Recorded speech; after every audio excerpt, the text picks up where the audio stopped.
आज हम लोग चैप्टर 5 में जो कि हमारा है, जो चैप्टर चल रहा है तुम्हारा बहुत मतलब फिजिक्स में, और उसमें तुमको जो कुछ क्वेश्चंस दिए, जो पिछले लेक्चर में उसका थ्योरी बताए थे, आज उस पर जो कुछ क्वेश्चंस दिए हुए हैं उसको हम लोग डील कर लेते हैं। जो एनसीईआरटी बुक में तुम्हारा जो है 5 एग्जाम्पल दिए हुए हैं जहाँ तक अभी तक पढ़ाई हुई है। तो एनसीईआरटी का एग्जाम्पल नंबर 1 देख लेते हैं। एनसीईआरटी एग्जाम्पल 1, इसमें दिया हुआ है इस क्वेश्चन में कि तुमको एक मैग्नेट है और उसका मैग्नेटिक मोमेंट दिया हुआ है और उसका मोमेंट ऑफ इनर्शिया भी दे दिया गया है, और वह जो तुमको टाइम पीरियड है वह 10 सेकेंड में 6.7 वह 10 ऑसिलेशन करने में 6.7 सेकेंड का समय लेता है। तो पिछले लेक्चर में तुमने देखा होगा कि उसका जो टी का जो वैल्यू है time period, T equal to क्या होता है 2 पाई टनर आई बाय एम बी। तो इसमें जो तुम्हारा है वैल्यू दिया गया तो इसमें b का वैल्यू को अननोन कर दिया। जो टाइम पीरियड जो होता है तुमको, जो कि टॉर्क बराबर m क्रॉस b निकालते हैं, एम बी साइन थीटा, और उससे जो हम लोग निकाल के लाए थे तो टाइम पीरियड ऑफ ऑसिलेशन क्या होता है t equal to 2 pi root under I by M B. ये टाइम पीरियड ऑफ ऑसिलेशन एक ऑसिलेशन का होता है। और इसी में अगर सबका वैल्यू पुट कर दें, बी के अलावा सारे वैल्यू क्वेश्चन में दिए गए हैं और इसका वैल्यू रख दिया जाए तो इससे बी का वैल्यू आसानी से इस फॉर्मूला में निकालता है। तो इसमें दिया हुआ है तुमको 6.7 सेकेंड में 10 ऑसिलेशन रहता है। तो एक ऑसिलेशन का समय कितना होगा 6.7 बाय 10 सेकेंड, एक ऑसिलेशन का टाइम पीरियड हो गया। और 2 पाई का तो वैल्यू होगा 2 इंटू 3.14, और ये होगा तुमको रूट अंडर, और मोमेंट ऑफ इनर्शिया का वैल्यू कितना है, आई का वैल्यू कितना केजी मीटर स्क्वायर है क्वेश्चन में 7.5 इंटू 10⁻⁶ केजी मीटर स्क्वायर है आई का वैल्यू। उसके बाद मैग्नेटिक मोमेंट होगा एम्पियर मीटर स्क्वायर यूनिट में दिया हुआ -2 एम्पियर मीटर स्क्वायर। और यहाँ पर मैग्नेटिक फील्ड तुम्हारा है ये टेस्ला में यहाँ पर निकल जाएगा, ये टेस्ला यूनिट में। तो इसको जबकि ये बी का वैल्यू निकालना, तो जाहिर है कि इसको सॉल्व कर देंगे, इसका स्क्वायर कर देंगे, इसको डिवाइड करेंगे तो इससे इसका वैल्यू आ जाएगा। तो बी का वैल्यू कितना आंसर बोल दो 0.01 टेस्ला। कैलकुलेशन अपना देख लोगे तुमको, ये तुम्हारा आंसर हो गया ये। तो ये तुम्हारा एग्जाम्पल 1 खत्म हो गया। अब एनसीईआरटी का एग्जाम्पल नंबर 2 देखते हैं। एनसीईआरटी एग्जाम्पल 2, इसमें तुमको 3 पार्ट दिया हुआ है सब क्वेश्चन का। तो इसमें दिया हुआ है तुमको एक मैग्नेट है, उसको मैग्नेटिक फील्ड में रखा गया है, जिससे कि उसमें एक टॉर्क एक्सपीरियंस होता है एक मैग्नेटिक फील्ड में रखने पर, उसमें जो कि और मैग्नेटिक फील्ड और मैग्नेटिक मोमेंट के बीच का एंगल 30 डिग्री है। तो जो टॉर्क का वैल्यू है वो दे दिया गया है ए पार्ट में, तो उससे मैग्नेटिक मोमेंट हमें कैलकुलेट करना है। तो याद होगा टॉर्क इक्वल टू क्या होता है m क्रॉस बी। तो इसका मतलब हो गया torque is equal to M B sine theta. और तुम्हारे क्वेश्चन में इसका सबका वैल्यू सप्लाई है, m का वैल्यू नहीं दिया गया। टॉर्क का वैल्यू कितना है तुमको 0.016 न्यूटन मीटर है इसका डाटा, और m का value I have to calculate, ये एम्पियर मीटर स्क्वायर में आ जाएगा। मैग्नेटिक फील्ड तुमको दिया हुआ है 800 गॉस, एक गॉस को में 10⁻⁴ टेस्ला होता है। 800 ये टेस्ला में बदलने के लिए एक गॉस को क्या चीज बदल गया ये टेस्ला यूनिट में। और इसमें तुमको दिया हुआ है साइन 30 डिग्री, साइन 30 डिग्री कितना हो गया हाफ। तो साइन 30 डिग्री हाफ, तो m का जो वैल्यू आ जाएगा कितना आ जाएगा वैल्यू बोलो 0.4 एम्पियर मीटर स्क्वायर। कैलकुलेशन कर लेगा तो ये तुम्हारा हो गया। दूसरा पार्ट है इसका, जो बी पार्ट है इस क्वेश्चन का, उसमें ये कहा गया है कि जब तुमको ए पार्ट में तुम्हारा था इसका m का वैल्यू निकालना था, सेकेंड पार्ट में निकालना है कि m जो तुम्हारा होगा इसका जो कि सबसे जो कि m डॉट बी का वैल्यू सबसे जो कि स्टेबल स्थिति हो और सबसे अनस्टेबल स्थिति में 0 डिग्री से लेके 180 डिग्री तक रोटेट करने में कितना वर्क डन करना पड़ेगा इसको घुमाने में। तो जो कि पहला स्थिति में 0 डिग्री से लेके 180 डिग्री तक हम लोग को निकालना है। तो पोटेंशियल एनर्जी जो होगा तुम्हारा उसका वैल्यू होता है -m डॉट बी।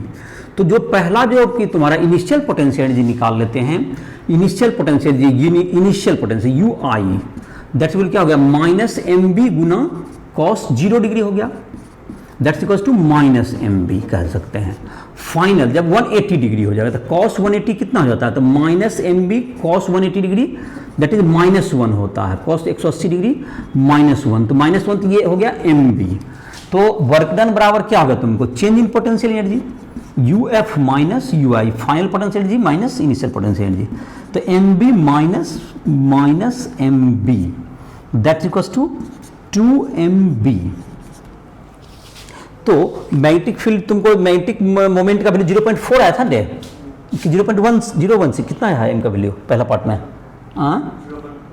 तो 2 इंटू 0.4 इंटू 800 इंटू 10⁻⁻⁴, ये टेस्ला में बदले -4 गॉस को टेस्ला में बदल दिए, तो इसका आंसर कितना होगा 0.064 जूल। ये तुम्हारा बी पार्ट का आंसर हो गया। अब है इसके बाद तीसरा पार्ट था इसमें, ये तुमको दो पार्ट हो गया तुम्हारा इसका, कि इसका जो निकाला था इसका जो इसमें कितना वर्क डन करना पड़ा, और थर्ड पार्ट, 3 पार्ट है ना, थर्ड पार्ट में क्या दिया हुआ है निकालेंगे, एम्पियर अथी निकालना है, मतलब कि इसका सोलेनॉइड से इसका कंपैरिजन किया जाएगा, तो सोलेनॉइड से इसका कंपेयर करें तो उसमें करंट का वैल्यू क्या आएगा। चलो इसको मिटा दिए, तो एनसीईआरटी एग्जांपल 2 का ही सी नंबर है, तो सोलेनॉइड में जाहिर है कि याद होगा उसका जो तुमको होता है किसी भी चीज के लिए क्या होगा, m इज इक्वल टू होता है NIA, और n का वैल्यू हमको कितना है 0.4 एम्पीयर मीटर स्क्वायर है, और उसमें जो कि नंबर ऑफ टर्न्स दिया हुआ है 1000 दिया हुआ है, और एरिया ऑफ क्रॉस सेक्शन दिया हुआ है सोलेनॉइड का। तो ये है तुमको एग्जाम्पल का 2 का सी नंबर, 2 का सी नंबर आइए, तो उसमें है m का वैल्यू तो हमको 0.4 था, m का वैल्यू था 2 का सी नंबर ये है बचा हुआ। मैग्नेटिक मोमेंट जो होता है m is equal to NIA होता है, m का वैल्यू है 0.4 ना, इज इक्वल टू n का वैल्यू 1000 था, 1000 है, इंटू I निकालना है हमें, करंट कितना होगा, इसका क्रॉस सेक्शन एरिया कितना है 2 इंटू 10⁻⁻⁴ मीटर स्क्वायर।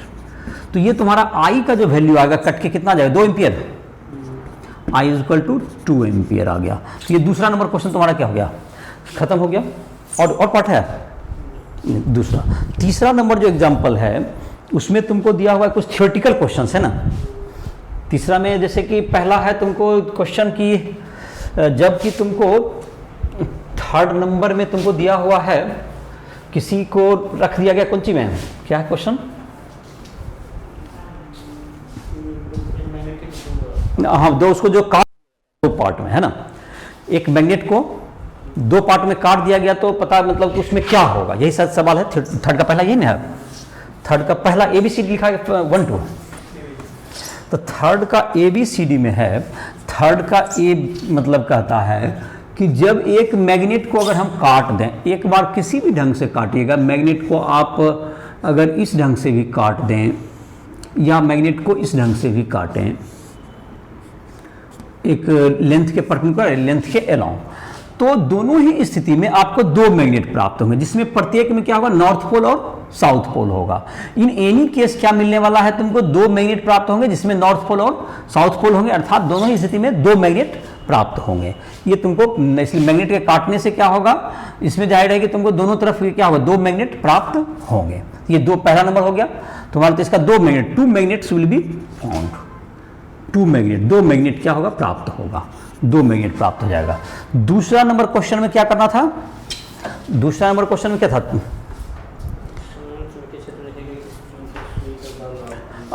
हम मतलब कि इसमें जो है तुमको कोई निडिल है, कोई तुमको जैसे अगर किसी चीज़ का तुमको दिया हुआ है, यहाँ पर एक मैग्नेट है, अगर कोई यहाँ पर निडिल रख दे, मैग्नेट चुंबकीय सुई, चुंबकीय निडिल, तो इस पर क्या होता है, इसको ये रोटेट कर देता है, लेकिन इस पर एक फोर्स नहीं लगा पाता है ये।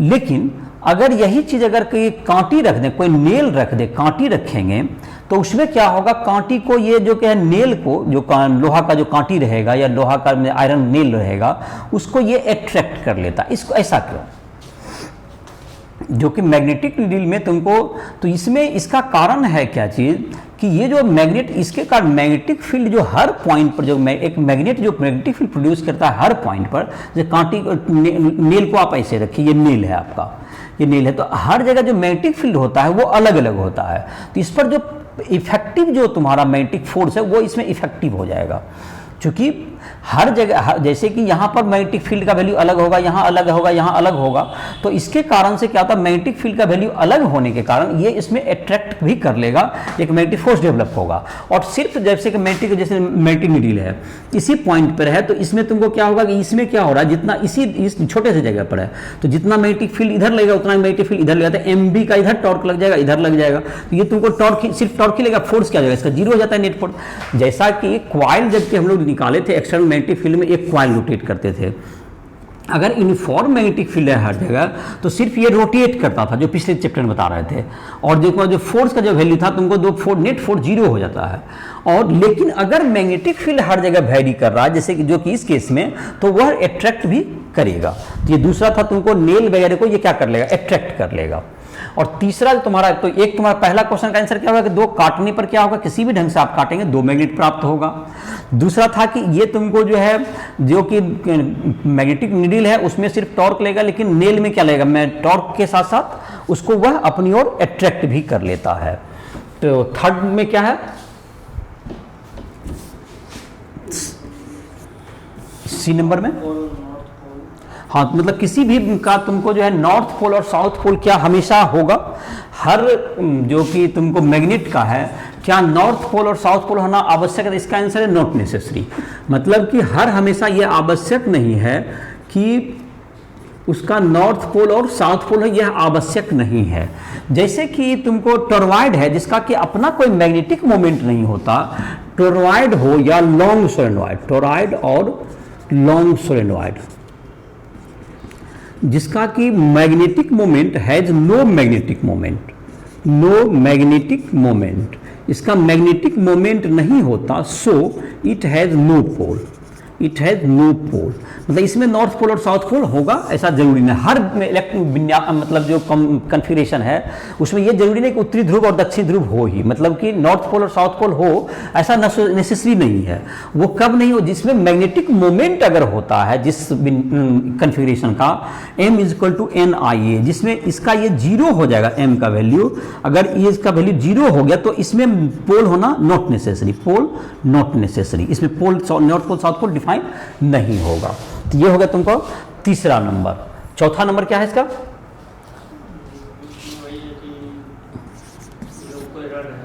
हाँ, मतलब इसका जो फोर्थ नंबर देखते हैं, ये दो हो गया, तुमको इसको मिटा दे रहे हैं। तो पहला नंबर क्वेश्चन का क्या होगा, दो मैग्नेट को काटने पर दो मैग्नेट मिल जाएंगे, एक तुमको था। उसके बाद हो गया तुमको कि क्या हो गया, ये दिया हुआ था तुम्हारा दूसरा नंबर जिसमें कि नेल को क्या कर लेगा, वो अट्रैक्ट कर लेता है। और तीसरा नंबर अभी बताया। चौथा नंबर तुमको है कि एक दिया हुआ है एनसीईआरटी एग्जाम्पल 3 का चौथा देखते हैं, ये एनसीईआरटी एग्जाम्पल 3 चल रहा है तुम्हारा, एनसीईआरटी एग्जाम्पल 3 का डी नंबर देखते हैं। तो इसमें क्वेश्चन है कि तुम्हारे पास एक इंटरेस्टिंग सा ये क्वेश्चन है कि तुम्हारे पास एक तुमको एक दिया गया, एक आइडेंटिकल टाइप का एक रॉड दिया गया, एक रॉड इसमें है और इसी तरह का एक मैग्नेट है। ये मान लेते दो बिल्कुल देखने में एक जैसा है। अगर ये पता करना हो कि इसमें से एक इसमें से सर्टेनली, अगर दोनों को पता हो कि ये दोनों क्या कहते हैं, अगर आपको ये दोनों एक जैसा दिख रहा है, कोई मैग्नेट है या नहीं है, इसको आइडेंटिफाई करना है। अगर इसमें सर्टेनली कम से कम एक मैग्नेटिक है, तो अगर दोनों मैग्नेटिक होगा, तो जैसे कि अगर तुमको इसको जब एक दूसरे के साइड में रखेंगे तो ये अगर अट्रैक्ट कर रहा है, ये एक दूसरे को क्या करेगा, अट्रैक्ट करेगा अपनी ओर, तो ये होगा तुमको कि ये तुमको दोनों क्या हो सकता है, दोनों भी मैग्नेट हो सकता है या एक कम से कम मैग्नेट जरूर है। अगर दोनों कोई रॉड होता दोनों सिर्फ, तो ये दोनों एक दूसरे को क्या नहीं करेगा, अट्रैक्ट नहीं करेगा, ये दोनों अट्रैक्ट नहीं करेगा। तो इसका क्या होगा कि अगर इसका जो तुमको होगा, ये अट्रैक्ट तभी करेगा जब क्या होगा, जब ये तुमको दोनों एक कम से कम एक मैग्नेट होगा और एक रॉड होगा। अगर दोनों, अगर आपको ये जानना होगा दोनों मैग्नेट है या नहीं, तो इसको अब एक को पलट दीजिए। एक को अगर पलट देंगे तो ये अगर रिपेल करने लगे तो दोनों मैग्नेट है, अगर ये दोनों को क्या कर दिया गया, इसको पलट दिया गया, इसको हमने रिपेल, तो ये क्या होगा तुमको, ये अगर रिपेल करने लग जाए तो बोथ मैग्नेट, दोनों क्या होगा तब मैग्नेट है, अगर दोनों रिपेल करने लगे। और अगर अब रिपेल नहीं हो रहा है बल्कि अभी फिर अट्रैक्ट हो रहा है, अभी भी अट्रैक्ट पलटने के बाद भी हो रहा है, तो एक मैग्नेट है और एक तुमको नॉन मैग्नेटिक है। तो क्या क्या अभी समझ में आ गया, अगर दोनों नॉन मैग्नेटिक होगा तो ना कभी भी मतलब बिल्कुल रखा हुआ रह जाए, कुछ नहीं होगा। एक तो ये हो गया। अब दोनों अगर मैग्नेट है तो एक बार अगर इधर रखे, दोनों अट्रैक्ट हो रहा है, फिर पलट दीजिए, एगो को पलटिए, और अगर अब रिपेल होने लग गया, दो दूर भागने लग गया, तो इसका मतलब है कि दोनों मैग्नेट है। और अगर अभी भी अट्रैक्ट हो रहा है तो एक मैग्नेटिक है और एक नॉन मैग्नेटिक है। इतना क्लियर हो गया।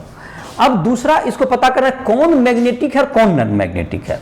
तो अगर तुमको इसमें क्या करेंगे, अगर एक रॉड यहां रखे, ए रॉड, और यहां पर एक दूसरा रॉड रखें, अगर ये अब क्या करते हैं, अब ये अट्रैक्ट नहीं कर पा रहा है, अगर ये अट्रैक्ट नहीं कर पा, तो ये तुमको रॉड होगा not attracted, not attracted, not attracted. तो ये ए रॉड है और ये बी, ये तुम्हारा क्या होगा, ये पहला रॉड होगा और ये तुम्हारा मैग्नेट होगा, ये मैग्नेट होगा। गलत बोल दिए, ये तुमको मैग्नेट है, ये क्योंकि मैग्नेट का पोल यहां रहता है, ये मैग्नेट होगा और इसका पोल यहां, इसलिए ये खींच नहीं पा रहा, ये मैग्नेट है और ये तुम्हारा क्या होगा तब, ये रॉड होगा। लेकिन अगर अभी भी खींच रहा है तो इसका मतलब ये मैग्नेट है और ये रॉड होगा। एक आपने पहले पता कर चुका, दोनों मैग्नेट है तो वो तो क्लियर हो गया, और अगर दोनों नॉन मैग्नेट है तो वो भी क्लियर हो गया कि दोनों कभी अट्रैक्ट होवे नहीं करेगा, और दोनों अगर अट्रैक्ट और रिपेल दोनों है, दोनों मैग्नेट होगा। अगर एक दोनों स्थिति में अट्रैक्ट हो रहा है तो एक मैग्नेट एक नॉन मैग्नेट है। तो उस स्थिति में अगर तुमको इस मतलब किनारा में नहीं ले जाके बीच में इसको लाइए, और अगर ये क्या करा, अब अट्रैक्ट या अट्रैक्ट नहीं हो रहा है, तो इसका मतलब है कि जो ऊपर वाला है तुमको ये तुमको नीचे वाला मैग्नेट है, जिसके कारण यहां से पोल से अट्रैक्शन होता है, यहां से नहीं हो पा रहा है। लेकिन अगर ये मैग्नेट होता तो ये पोल से ये खींच लेगा अभी भी। तो इसलिए इससे पता चल जाएगा कौन मैग्नेट है और कौन नॉन मैग्नेट है। तो ये तुम्हारा एग्जांपल थर्ड जो है तुमको ये समाप्त हो गया। अब जो है तुमको फोर्थ नंबर है तुमको, तो फोर्थ नंबर में दिया हुआ है तुमको, फोर्थ नंबर में क्या क्या डाटा दिया हुआ है, 5 सेंटीमीटर लॉन्ग रॉड है और 50 सेंटीमीटर के डिस्टेंस पर उस पर तुमको इक्वेटोरियल और एक्सियल पोजीशन में उस पर मैग्नेटिक फील्ड का हमको वैल्यू कैलकुलेट करना है। तो इसको जो है रॉड का जो लेंथ दिया गया है, एनसीईआरटी एग्जांपल जो 5.4 लिख लेते हैं, एनसीईआरटी एग्जांपल 5.4, इसमें तुमको दिया गया है 5 सेंटीमीटर का रॉड है, 5 सेंटीमीटर का एक मैग्नेट है, तो इसका लेंथ 5 सेंटीमीटर है और इसे डिस्टेंस 50 सेंटीमीटर के डिस्टेंस पर, तो इसको it can be treated as magnetic dipole. R greater than L हो गया, सो मैग्नेटिक डायपोल का फॉर्मूला इसमें लगेगा। मैग्नेटिक डायपोल में तो आर बड़ा होना चाहिए, इसी को दिखाने के लिए एल दिया हुआ है जो हम डिटेल। तो पहला पार्ट में है तुमको कि जबकि हमको जब that's equals to mu not by 4 pi -2 -m, मतलब कि परपेंडिकुलर बाइसेक्टर पर बाय आर क्यूब। ये कहाँ पर लगता है, परपेंडिकुलर बाइसेक्टर पर लगता है, ये परपेंडिकुलर बाइसेक्टर पर है, ये तुम्हारा इक्वेटोरियल पोजीशन इसको कहते हैं। अब यहाँ पर क्या हो गया, म्यू नॉट बाय 4 पाई, तो m बाय आर क्यूब, तो इसमें जब वैल्यू रखेंगे अब, तो म्यू नॉट का वैल्यू तो हो गया 4 पाई इंटू 10⁻⁻7 बाय 4 पाई। m का वैल्यू कितना है रे, 0.4 बाय आर क्यूब तो हो गया 0.5 का क्यूब। ये मैग्नेटिक फील्ड इतना टेस्ला हो जाएगा। और इसका जो डायरेक्शन होता है तुमको, ये माइनस साइन बताता है कि साउथ पोल से north pole to south pole, towards north pole to south pole की तरफ ये डायरेक्शन होगा, north pole to south pole की तरफ, north pole to south pole, ये तुम्हारा डायरेक्शन होता है। और साउथ पोल से नॉर्थ पोल होता है एक्सियल पोजीशन पे, तो इसका कैलकुलेशन कर कितना टेस्ला आ जाएगा, -7 टेस्ला। और जबकि एक्सियल पोजीशन पर इसका तो इसका डबल हो जाएगा, उसका फॉर्मूला होता है, बी पार्ट देते हैं इसी में, इसका तुमको बी इज इक्वल टू क्या हो गया तुमको, म्यू नॉट बाय 4 पाई, इसमें होता है 2m बाय आर क्यूब। ये एक्सियल पोजीशन में एक्सिस पर रहेगा, तो एक्सेल पोजीशन में। और इसमें जाहिर है सब डाटा तो सेम ही है, इसमें सिर्फ 2 लग गया तो ये जगह 1.28 इंटू 10⁻⁷ 6.4 था तो 1.28 इंटू 10⁻⁶ हो जाएगा तब तो टेस्ला। इसका डायरेक्शन हो जाएगा south pole to north pole, ये साउथ पोल से नॉर्थ पोल की तरफ ये इसका डायरेक्शन होगा। तो ये तुम्हारा इसका वैल्यू होगा। जहाँ तक कि अगर फिगर से देखना चाहोगे, जैसे कि ये रॉड है, पर्टिकुलर बाइसेक्टर का मतलब होता है ये जो 5 सेंटीमीटर का लंबा रॉड है, ये 5 सेंटीमीटर ही है। और एक जो पहला केस में ये पॉइंट यहाँ है 50 सेंटीमीटर पर्टिकुलर बाइसेक्टर पर, ये तुम्हारा है यहाँ पर रहेगा। और दूसरा केस में ये फर्स्ट पार्ट का, ये ए पार्ट का हुआ। और बी पार्ट में इसका कह रहा है तुमको ये 5 सेंटीमीटर लंबा रॉड होगा और इसके सेंटर से इसका जो साउथ पोल इधर है, इधर नॉर्थ पोल अगर है, तो इसके सेंटर से तुम इससे 50 सेंटीमीटर दूर चले जाओ, यहाँ पर पॉइंट होगा ये तुमको P 50 सेंटीमीटर के डिस्टेंस पर। तो यहाँ पर जो मैग्नेटिक फील्ड का डायरेक्शन होगा इधर साउथ से नॉर्थ की तरफ, इधर डायरेक्शन में होगा और डबल हो जाएगा ये।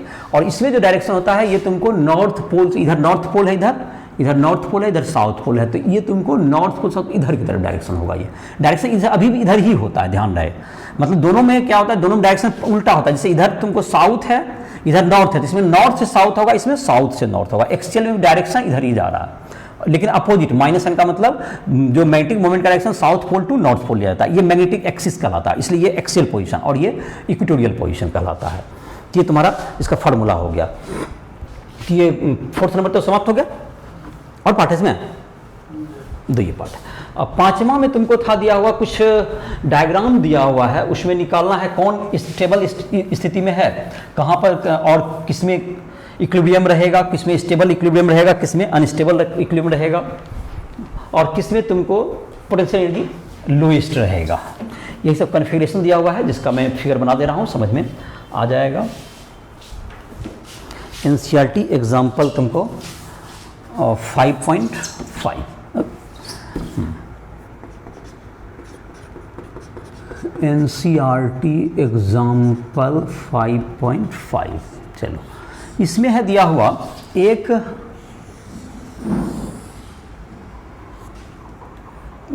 यहाँ पर, ये तुमको सर्किल कुछ नहीं है, ये पोजीशन बताने के लिए है। यहाँ पर एक मैग्नेटिक नीडल रखा गया है, एक मैग्नेटिक नीडल रखा गया है जिसका कि मैग्नेटिक मोमेंट है इधर की ओर। ये O पॉइंट पर एक मैग्नेटिक नीडल रखा गया है जिसका नाम P है और इसका मैग्नेटिक मोमेंट है ऊपर की तरफ, तीर जो दिखा रहा है ये मैग्नेटिक मोमेंट नीडल का, जो नीडल सेंटर पे प्लेस किया हुआ है। ये मैग्नेटिक नीडल जो सेंटर पे प्लेस है, ये मैग्नेटिक नीडल है, ये मैग्नेटिक नीडल है। ये इसके कारण तुमको कुछ पॉइंट्स दिए हुए हैं, जैसे कि यहाँ पर एक Q1 पॉइंट है। Q1 पॉइंट पे कोई दूसरा अगर मैग्नेटिक नीडल रख दिया जाए M1, तो Q1 इसका पॉइंट का नाम है, जिसका कि इस डायरेक्शन में रख दें तो, और दूसरा Q2 पर तुमको रख दिया गया है, इधर की ओर रख दिया गया है, तो सबका डायरेक्शन तुमको दिया हुआ है, ये दोनों में राइट ही दिया गया है। इसमें Q2 पर तुमको इसमें राइट ही दिया गया ये Q2 पर। और यहाँ पर Q3 है, Q3 में डायरेक्शन किधर कर दें, नीचे, Q3 में नीचे की ओर। यहाँ पर इसके सामने जो है तुमको Q4 है, जैसे कि ये जो P के सामने यहाँ पर Q4 है, Q4 में नीचे, इसमें भी नीचे की ओर है। और यहाँ पर तुमको Q5 है, इसमें Q5 इसमें ऊपर की ओर हो गया। यहाँ पर Q6 इसी के जस्ट नीचे, Q6 में ऊपर की ओर हो गया। चलिए, इसमें यह बताना है कि किसमें जो है तुमको इस इक्विलिब्रियम रहेगा, किसमें इक्विलिब्रियम नहीं रहेगा, पहला केस में है। तो देखो, जहाँ तक की है इक्विलिब्रियम रहने और नहीं रहने का केस है, तो टॉर्क इक्वल्स टू होता है m क्रॉस b। अगर टॉर्क 0 होगा तो टॉर्क 0 होगा तो स्टेबल होगा। ये टॉर्क इसके लिए क्या होगा पड़ेगा, तो 0 is equal to mb sine theta for equilibrium. ये फॉर इक्विलिब्रियम होगा, फॉर इक्विलिब्रियम। तो ये तुमको साइन थीटा बराबर 0 हो गया, तो थीटा बराबर 0 डिग्री हो जाए या 180 डिग्री। तो मैग्नेटिक मोमेंट और मैग्नेटिक फील्ड के बीच का एंगल अगर 0 डिग्री होगा या 180 डिग्री होगा तो क्या रहेगा, वो इक्विलिब्रियम में रहेगा।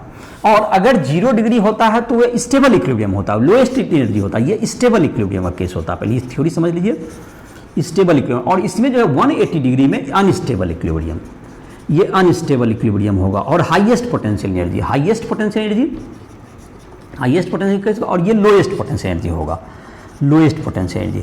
अब इतना जानकारी के बाद अब जो क्वेश्चन बनाना चाहोगे तुमको किसमें, तुमको जो है पहला पार्ट है किसमें, स्टेबल इक्विलिब्रियम में नहीं होगा, इक्विलिब्रियम में नहीं होगा। तो देखो इसमें जहां तक की है, मैं जो कि तुम्हारा m का वैल्यू यहां पर दिया हुआ है इधर की ओर, तो ये जो कि एक्सेल पोजीशन मैग्नेटिक फील्ड ऊपर प्रोड्यूस करेगा इधर के साउथ से नॉर्थ पोल इधर की ओर, और ये तुमको जो मैग्नेटिक मोमेंट या तो ये 0 डिग्री ये नीचे की ओर है तो 180 एंगल बना रहा है, और ये भी 0 या 180 बनाते, ये भी क्या होगा तुम्हारा, ये दोनों क्या होगा, स्टेबल रहे, इक्विलिब्रियम में रहेगा।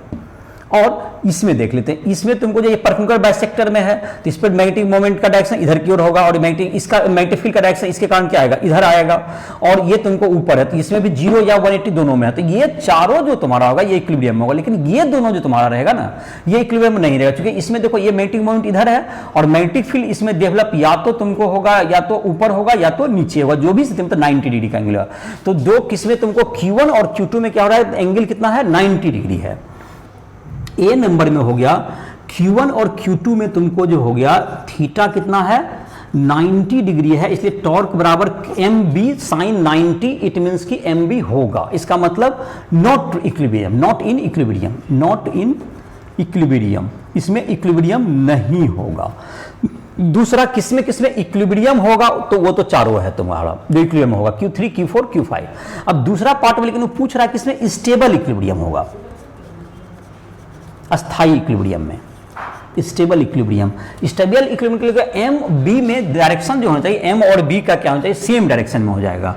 तो सेम डायरेक्शन में तुम देखो ये तुमको जो है क्यू, इसमें जो मैग्नेटिक फील्ड का जो डायरेक्शन आ रहा है तुमको, इसमें क्या डायरेक्शन आता है, ये तुमको आता है नॉर्थ पोल से साउथ पोल की तरफ, इसमें जो डायरेक्शन आता है नॉर्थ पोल, यहाँ मैग्नेटिक मोमेंट का डायरेक्शन देखते हो नॉर्थ पोल नीचे की ओर है, ये नॉर्थ पोल ऊपर है, इसका मैग्नेटिक देखो इधर जैसे कि मैग्नेटिक मोमेंट का डायरेक्शन इधर दिखाया जा रहा है, इसका मतलब ये हुआ कि ये तुमको इधर साउथ पोल है, इधर नॉर्थ पोल, इधर नॉर्थ से साउथ पोल, तो ये दोनों सेम डायरेक्शन देख रहे हैं। और एक्सेल पोजीशन पर इसका होता है इधर की ओर, तो ये तुमको दोनों डायरेक्शन है, ये दोनों क्या है, दोनों में 0 डिग्री का एंगल बन रहा है, ये स्टेबल इक्विलिब्रियम केस है। Q3 और Q6, Q3 और Q6 क्या होगा तुम्हें, स्टेबल इक्विलिब्रियम का केस होगा। ये बी नंबर में Q3 Q6 थीटा बराबर 0 डिग्री, स्टेबल इक्विलिब्रियम। तो स्टेबल इक्विलिब्रियम अभी जो समझाए थे कि इक्वेटोरियल पोजीशन पे क्या होता है, तुमको north pole to south pole जो नीचे की ओर आ रहा है, और ये एक्सियल में साउथ से नॉर्थ, तो ये तुमको 6 में आ रहा है। और ये Q4 Q5 unstable 180 degree angle वाला केस है। ये Q4 Q5 unstable equilibrium, theta बराबर है 180 डिग्री दोनों के बीच का, अनस्टेबल इक्विलिब्रियम का केस है ये, अनस्टेबल इक्विलिब्रियम। और पोटेंशियल सबसे लोएस्ट किस में होता है, जिसका कि स्टेबल इक्विलिब्रियम में पोटेंशियल एनर्जी लोएस्ट होता है तुमको। तो लोएस्ट किस में आ गया, Q3 Q6 lowest potential energy, lowest potential energy. और हाईएस्ट अगर पूछेगा तो Q4 Q5 highest potential energy, इसमें हाईएस्ट पोटेंशियल एनर्जी हो जाएगा, इस लोएस्ट में तुमको ये हो जाएगा। तो ये तुम्हारा क्वेश्चन नंबर तुम्हारा 5 नंबर था कि इसमें कहाँ पर होगा, इन दोनों में 90 डिग्री एंगल बन रहा है Q1 Q2 में, तो ये स्टेबल नहीं रहेगा यहाँ पर, और बाकी सब जगह नीडल अगर जाइए तो टॉर्क 0 हो जाएगा। और इन दोनों की स्थिति में मैग्नेटिक मोमेंट का डायरेक्शन तुमको नीचे है, और इसके कारण मैग्नेटिक फील्ड भी नीचे आ रहा है, तो ये स्टेबल 0 डिग्री का एंगल बना। इसमें मैग्नेटिक मोमेंट का डायरेक्शन ऊपर है और मैग्नेटिक फील्ड भी ऊपर है, दोनों में क्या होगा, ये भी स्टेबल इक्विलिब्रियम होगा। और इसमें मैग्नेटिक फील्ड तुमको ऊपर की ओर होगा, इसमें मैग्नेटिक मोमेंट नीचे की ओर है, तो ये अनस्टेबल इक्विलिब्रियम 180। यहाँ पर भी होगा, ये तुमको इसमें मैग्नेटिक मोमेंट होगा नीचे की ओर, मैग्नेटिक फील्ड आएगा नीचे की ओर, मैग्नेटिक मोमेंट है ऊपर की ओर, ये अनस्टेबल होगा। और ये इसलिए ये चारों का तुमको कौन स्टेबल होगा। और जहां पर स्टेबल इक्विलिब्रियम होगा वहां magnetic field potential energy minimum होता है। जहां पर stable equilibrium 0 degree stable equilibrium में रहेगा, और मैग्नेटिक पोटेंशियल एनर्जी लोएस्ट होगा, मतलब माइनस निगेटिव। तो ये तुम्हारा हो गया, पांचों एग्जाम्पल हो गया तुम्हें। इसके बाद तुमको जो एक लेक्चर है जिसमें कि हम लोग बाद में जो गॉस लॉ ऑफ मैग्नेटिज्म, ये सब हम लोग अगले लेक्चर में पढ़ेंगे। तो इसी के साथ इस लेक्चर को समाप्त कर रहे हैं।